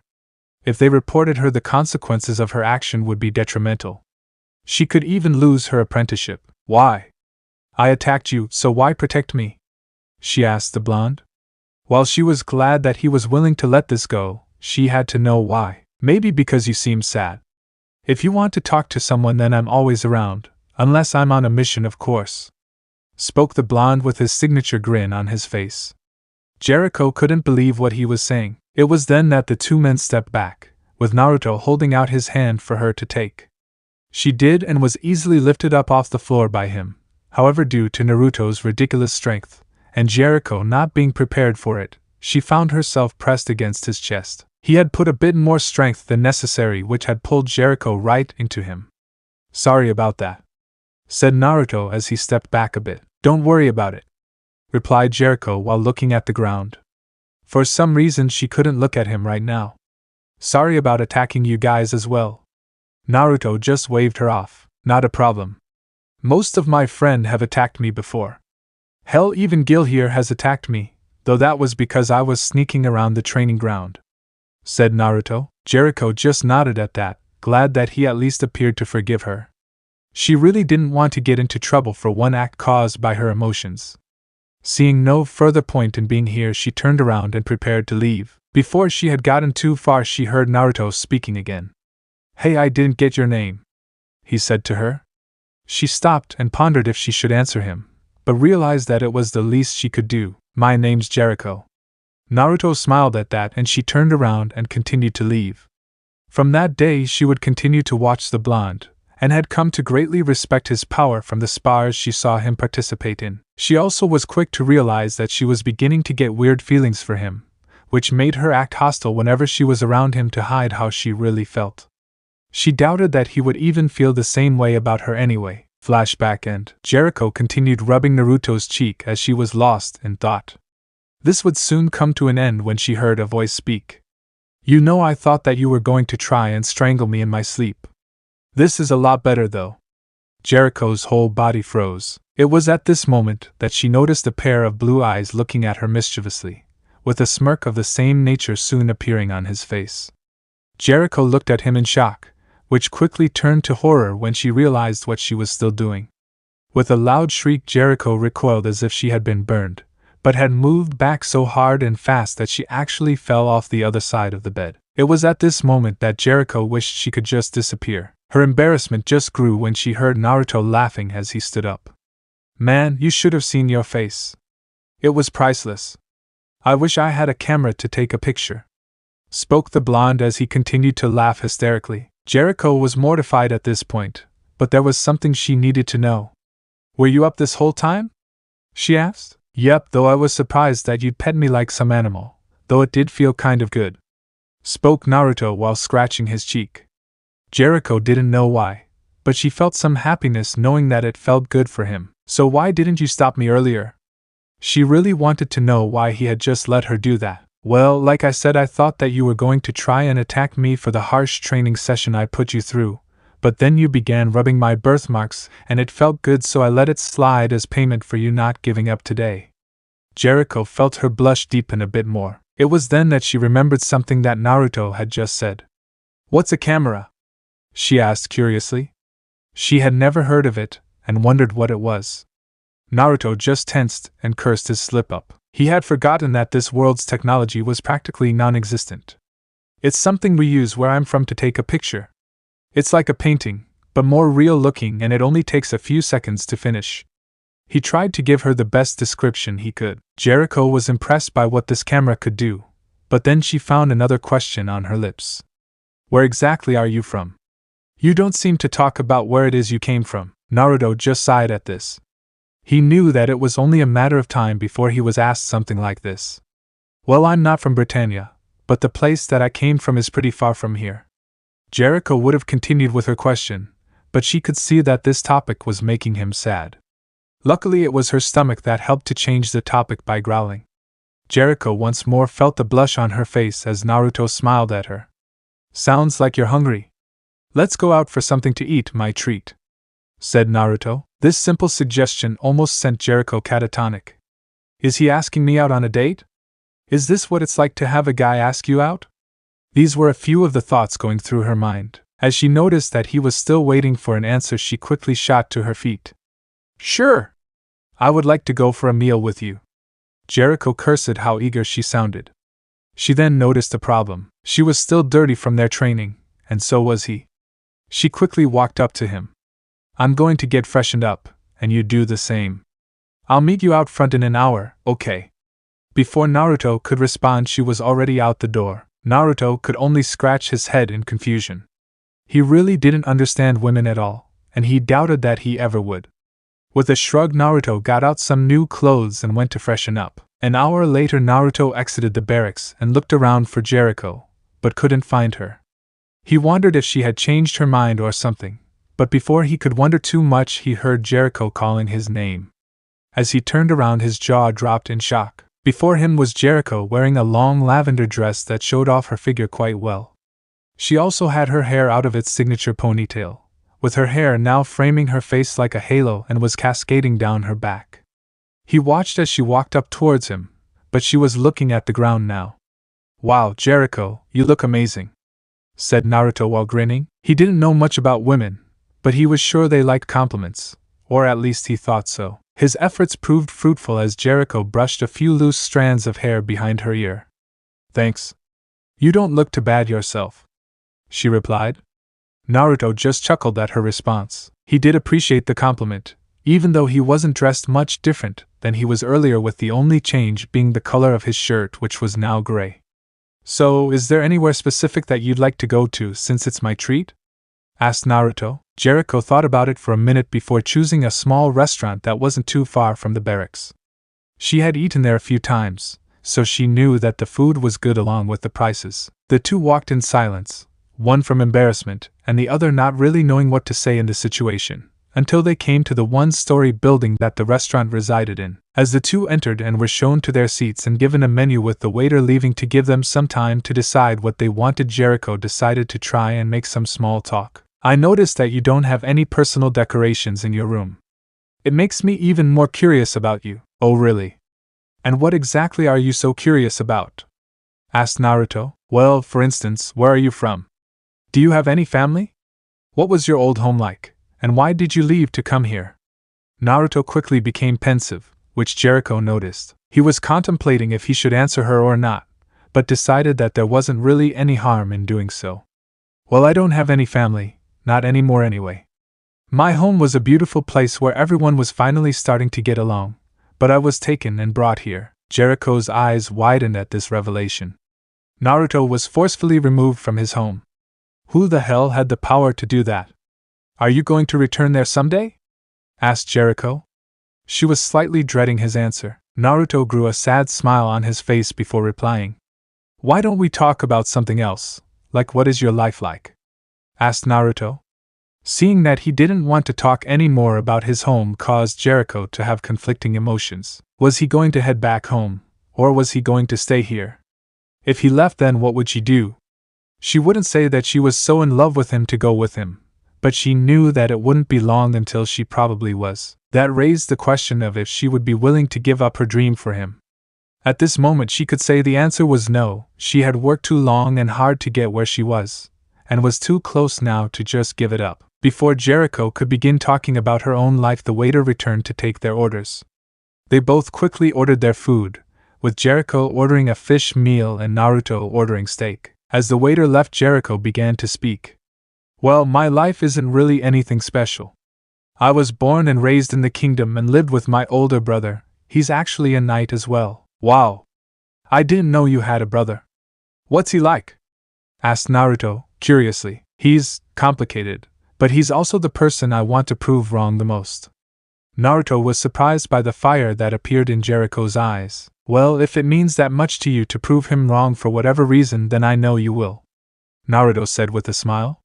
Jericho smiled back. She was glad that he believed in her, even though he didn't know why she wanted to prove her brother wrong. Thanks.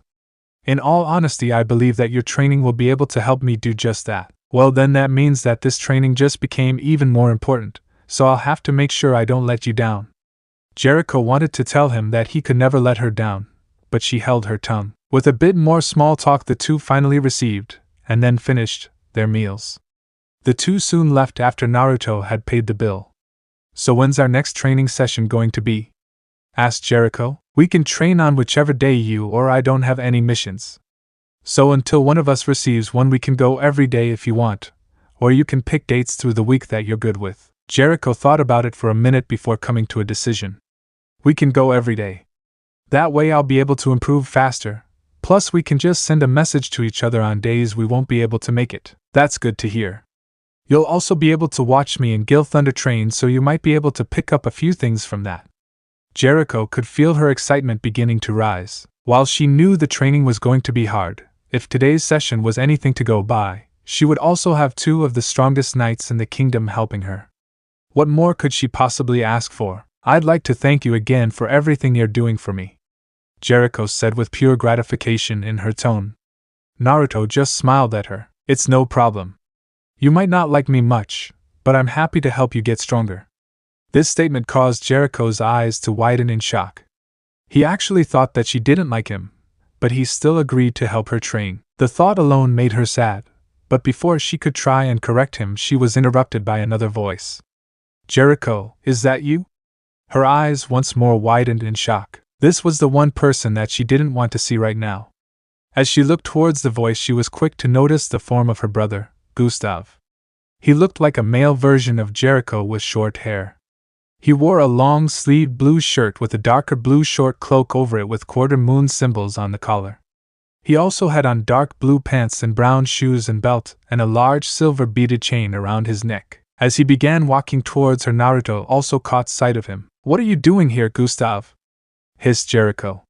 She really wished that she had paid better attention to her surroundings so she could have avoided this encounter, but it was nearly impossible for her to focus on much else when around Naruto. I was just returning home, but I wasn't aware that you were in the area. I thought that you would be at the Weird Fangs base. Aren't they who you are apprenticed under? It was at this time that Jericho noticed the area she was in. Without even noticing it, she had begun heading in the direction of her home when they left the restaurant, which had helped to make this encounter more possible. This just caused Jericho to release a tired sigh. Who's this, Jericho? He actually looks a bit like you, said Naruto. It was at this moment the two siblings remembered their third party. Naruto, I'd like you to meet my older brother, Gustav, spoke Jericho while gesturing to both men respectively. Upon hearing the blonde's name, Gustav's eyes widened. Wait, you're Naruto Uzumaki? You're the mystery guy that I've been hearing about that rose 2 ranks in a month's time? Gustav's shocked exclamation got a raised eyebrow from Naruto. Yeah, that's me. It's nice to meet you, though I wasn't expecting to meet you so soon after finding out about you, said Naruto with a smile on his face. This caused Gustav to shift his attention towards Jericho. So you've talked about me. May I ask what my sister has told you? Requested Gustav. He didn't know what his sister might have said about him, but he didn't want her tarnishing his reputation to his colleagues. Well, she said that you were a complicated guy. along with the fact that she wants to prove you wrong about something which my training should help with," answered Naruto, honestly. He saw no harm in telling Gustav this information. This caused Jericho to blush a bit, and Gustav to once more look at her. "Why are you wasting your time training her?" asked Gustav, voice cool. "It's not a waste of time to me, and I'm doing it because she asked. What other reason would I need?" inquired Naruto. He didn't really like the way that Gustav had asked his question. "And what exactly are you training for?" asked Gustav, this time addressing Jericho. He had a feeling, but he wanted to be sure. Jericho just looked at her brother with a fierce and determined look before replying. "I'm getting him to train me so that I can get stronger and rise from being an apprentice." Naruto smiled at the determination she was showing, but Gustav frowned. "Haven't I already told you that it's impossible for you to become a holy knight? You're just wasting everyone's time and making yourself look ridiculous." This statement from Gustav earned him an angry reply, but not from Jericho. "Hey, what the funk are you saying to Jericho? What type of older brother are you to just try and tear down her dream like that? You should be encouraging and trying to help her succeed, not tell her that she can't." "Don't worry, Jericho, I believe in you," he said as he looked towards the young woman. This outburst from Naruto caught both siblings off guard. While Gustav was looking at Naruto with an annoyed expression, Jericho was looking at him with something else. "Do you really believe in me?" Jericho asked in almost a whisper. "Of course I do. Didn't I tell you that I'd push you to your limits and help you to become a knight? Well, I never go back on my word. I don't care if it takes a month, or even years, I'll always be there to help you until you reach your goals." Jericho could feel the tears brimming, along with the burning in her cheeks. Someone who was already so strong had so much faith in her. Someone who she had only known for a short time, and who thought that she disliked him. This was the first time that anyone had ever stood up for her and her dreams, and to stand up to her brother of all people made the whole thing even better. Jericho, without really thinking, instantly rushed Naruto and captured him in a hug. "Thank you so much for believing in me. I also give you my word that I won't let you down," she whispered in his ears while trying to hold back her tears. Naruto just hugged her back and smiled before he replied. "I never thought for a second that you'd let me down, and don't you think for a second that you could?" This caused Jericho to look at him in surprise and see the smile on his face. She smiled back before hugging him again and nodding into his chest. It wasn't long before Gustav reminded them that they still had company, along with some attention they were garnering from being in the middle of the street. "I'm sorry to interrupt, but can I have a word with you in private, please, Sir Naruto?" It was at this moment that Naruto and Jericho separated. Naruto considered Gustav's request before giving the man a nod. "Would you give us a few minutes, please, Jericho?" he asked. Jericho looked between the two men before nodding and stepping away. "Well, what is it you wanted to talk about?" asked Naruto once Jericho was out of range. "I'd like to know what your intentions are concerning my sister?" This question got a raised eyebrow from Naruto. "Well, my intentions are to help her get stronger and become a holy knight, since that's what she wants to do." "And do you really think that you can do that? Do you think that you can make her truly strong?" Gustav asked him with a look that said he didn't trust Naruto. "Yes, I do. I'm planning on pushing her to her limits and beyond, and hopefully by the time I'm through, there won't be much she can't handle. So by the time you're through with her, she will be able to protect herself?" "Yes, she will. She's already really strong, but I'll try to at least triple her strength, if not more." This statement from Naruto seemed to lessen the worry that had appeared in Gustav's eyes, but he had to make sure of one more thing. "Will you protect her and make sure no harm comes to her until she's strong enough to do it herself?" he asked. The way Naruto answered this question was very important. "Of course I will. Jericho is my friend, even though she doesn't really like me. That means that I'd defend her with my life, no matter how strong she is." Gustav could see the honesty in the blonde's statement, which allowed him to release a relieved sigh. "Then I thank you for all that you're doing for my sister, and I can finally start supporting her dream. If there's anything you need that I might be able to help you with, then don't hesitate to ask," stated Gustav. This caught Naruto's attention. "Actually, there is one thing. Jericho seems to have ice-type magic, so I was wondering if you had any ideas that might help me to train her to use it?" asked Naruto. While he was a master of using ice as well, he was teaching someone who used magic, not chakra. "I'm actually an ice type as well. I'm kind of surprised that she is too, but I should have expected that. Can she use it yet?" asked Gustav. No, she just used it subconsciously. Is there a trick or something for her to use it fully, or do I just have to wing it? Gustav crossed his arms over his chest. Accessing magic is different for every user, though there is one thing that's sure to pull a person's magic out, and that's a huge emotional situation. Whether they're fighting for their life, or extremely sad or angry about something. He explained. Naruto nodded at this. Jericho was in an extremely emotional state earlier when she used her magic, so Gustav was right about his explanation. That just meant that he'd have to continue doing what he was doing until she could freely use her magic. Thanks for the info. I now have an idea on what I need to do so that she can use her magic freely. You're not as bad as you try to make yourself out to be, said Naruto as he held out his fist with a smile on his face. Gustav was quick to catch on to what he wanted as he held out his own fist with a smile.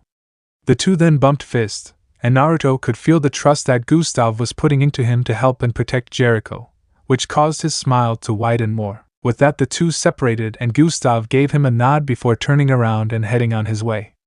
As he walked past Jericho, he gave her a small smile and nod as well, which caused the girl's eyes to widen as she couldn't help but wonder what the funk had just happened. The two men had looked like they were arguing at first, but then they looked like two old friends. And she had a strong feeling that her brother's actions a while ago was somehow to say he supported her. That was the most shocking part. Did Naruto literally just change her brother's mind, something that she herself hadn't been able to do in her 17 years of life? If he had, then she had really been underestimating Naruto. Jericho quickly rejoined Naruto with what felt like a million questions running through her mind, but there was one she wanted answered the most. What did you say to my brother? She asked. Nothing but the truth, and thanks to that he finally agreed to start supporting you. Once more Naruto was hugged tightly by Jericho. You really are amazing, she said as she pulled back. Yeah, I know, was Naruto's cheeky reply as he had a smug grin on his face. This caused Jericho to give him a playful glare. Hey, don't get too big-headed, was her amused response. The two laughed among each other for a few moments after that. As they finally calmed down, Naruto asked her a question. Do you want me to continue walking you home? He asked curiously. No thanks. I'm going to go and have a conversation with my brother, and see if he's really willing to support me now, but thanks again for everything, Jericho said. She was truly grateful for everything Naruto had done for her in just a single day. Naruto just nodded at her before turning around and beginning to head back home. Alright then, see you tomorrow so that we can continue training then, said Naruto. Yeah, sure, and I hope we can go out to eat together again sometime, responded Jericho. Naruto just looked at her and nodded in acceptance at her proposal before continuing on his way. Jericho smiled as she also turned around to head home. She was anxious to talk to her brother, but she wanted to be sure about his new feeling towards her goal. She once more couldn't help but think how incredible her blonde superior was. It didn't take Naruto long before he reached the barracks. He silently contemplated if he should try and find someplace else to live, but saw no real need to rush anything yet. With that, he walked inside the building and headed towards his room. As he walked, he was considering if he should go and request a mission to take Jericho on. Not anything too tough, but something that can help her grow and show her how higher-ranked missions differed from what she might be used to. He decided to do it and show Jericho the ropes, as people said. With that, Naruto finally reached his room door. He quickly fished his key out of his pocket and opened the door, though something on the floor caught his attention. It was an envelope with extravagant writing on it. Naruto picked the letter up and went inside his room while closing the door behind him. As he sat on the bed, he saw what was written on the envelope as he read it. To Sir Naruto Uzumaki, he read to himself. Naruto quickly opened the envelope and pulled out its contents, which revealed the letter. Opening it, Naruto began to read. Dear Sir Naruto, this letter is to inform you that you have been cordially invited to the royal palace on behalf of King Bartra in 3 days' time for a celebration in your honor. You are expected to appear on the eve of the 3rd day as declared by the king. This celebration is to thank you for your services and commitment to the kingdom, and the king hopes that you will be able to attend. He hopes to see you there and thank you in person. Signed, the King's Court. Naruto read and reread the short letter at least 3 more times with shock. In the time he had been here, he had never seen any member of the royal family, so to be invited to the castle by the king himself was quite surprising. Are you planning to go? Asked Kurama, who had once more spent his days sleeping. He wouldn't wake up unless on rare occasions, or if Naruto needed his help in a fight. Naruto seemed to think about it for a second before answering. I'm not really sure if I have a choice in the matter or not, since it was the king himself that invited me, along with it being a party in my honor, replied Naruto. Kurama just nodded at his answer. You're right, and since we don't really know what type of person the king is, it'll be better if we didn't do too much to anger him, so you can stay here. Kurama might not really care about Leoness, but he did care about Naruto's happiness. Naruto silently agreed as he began wondering how he would have to act around the king. While he didn't really care about things like respect in the traditional sense, he also didn't want to risk the chance of getting forced out of the kingdom. He was finally finding something in this world to make him happy, and he would try not to mess it up and lose that chance. So he would try to be on slightly better behavior than he normally was, though if the king was a beep or something, then all bets were out the window. With a sigh, Naruto placed the letter inside of his drawer. He then began to strip out of his clothes so that he could go to bed, with him having cleaned it after he had taken a shower earlier. What do you think the future holds for us, Kurama? Asked Naruto quietly. I don't know, but no matter what it is, just know that I'll always have your back. Yeah, I know. Same here for me too. With this, the two friends drifted off to sleep once more, neither knowing what the future held, but both prepared to help the other get through it no matter what. In the southern part of Britannia there was a relatively new kingdom called Camelot. It was in this kingdom that two particular people were having a very important discussion. These two people were Arthur Pendragon, king of Camelot, and Merlin, his advisor. Arthur was a young man with orange hair and violet eyes. He wore golden armor and a white cloth wrapped around his neck and hanging like a cape. Merlin was the opposite of Arthur. She was a slim woman who appeared to be in her late 20s or early 30s. She had short-cut black hair and gold eyes. Her outfit consists of a highly revealing and open fur-collared long coat, with heart-shaped buttons, short shorts that resemble panties with a heart on it, and thigh-high boots. Have you been able to locate our visitor? Asked Arthur. I never lost track of him. He's now within the kingdom of Leoness, and appears to have become one of their holy knights, replied Merlin. The person they were talking about was obviously Naruto Uzumaki. That's good to know. We can't allow someone with such destructive capabilities to just be running around freely, especially since you think that he might have a grudge against you. Merlin, who Naruto knew as Violet, had informed Arthur of Naruto after he had went berserk. He was far too close to the kingdom for people not to notice the huge explosion from his attack that had wiped entire mountain ranges off of the map. The two had quickly came up with a story to tell the people of Camelot, in order to avoid a panic. They had said that they were just testing a few new types of magic for the protection of the kingdom. Luckily, their ruse had worked since Merlin was known to be an extremely strong mage. They were both still worried about the blonde who was on the loose though, but luckily he had headed away from Camelot after he calmed down. You said that you didn't know what had set him off, right? Asked Arthur, to which Merlin nodded. That's right. It was just like any other day that I had went to visit him, except when I got there he was on the ground crying and looked to be in pain. When I tried to get his attention, he just attacked me. Merlin had already told Arthur this story many times in the past few months, but she still couldn't believe what she had seen. Never in her very long life had she seen someone with such destructive capabilities as Naruto, not even among the Sins. The power of his single attack would have wiped Camelot off the map at least 10 times over, and still had power left to spare. She could also tell that the attack wasn't even a drop in the boy's power. While this would normally scare people away, Merlin found herself even more drawn to the boy. There was one thing that Merlin could say, though. Naruto Uzumaki had rose to the top of her do not funk with list, and she'd be damned if she tried to make an enemy out of him. It's a good thing that wasn't what she wanted. Because of the blonde's show of power, she had worked to keep an eye on him, though he seemed to be able to notice when she was trying to watch him. So instead she had relied on her sensing capabilities to track him. What do you think we should do about him? Arthur asked for her opinion. This was the topic of many of their conversations as of late, but they had no definitive answer. I can try and teleport him someplace, and then trap him in my perfect cube, but I'm not 100% sure that it'll be able to hold him, replied Merlin. While it was stated that it was unbreakable, she had never held someone with that much power in one. While she would have loved to try and find out if Naruto could break out of the cube, she couldn't risk the fact that he could and might try even harder to come after her. Now she was really glad that she had always kept her cloak on and name hidden around him. Then I guess we'll need to head to Leoness for more reasons than we originally thought, said Arthur. Merlin could only nod at this, since if Naruto was in Leoness, then a meeting between them in the future might be unavoidable. I'll try and come up with a few more precautions until then, said Merlin as she turned and exited Arthur's throne room. She had a lot of things to do to make sure that all of her plans went the way they were supposed to. As she walked down one of the halls in the castle, she couldn't help but think about her goal and the blonde she had brought to this world. While chaos was creation, she could safely say that Naruto was destruction. If chaos could create the world, then Naruto could destroy it just as easily.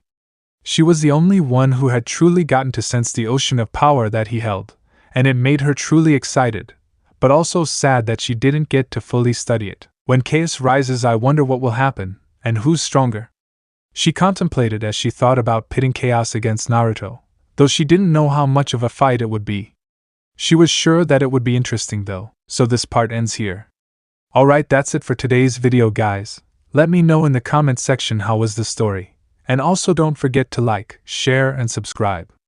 I will meet you in another video. Bye bye.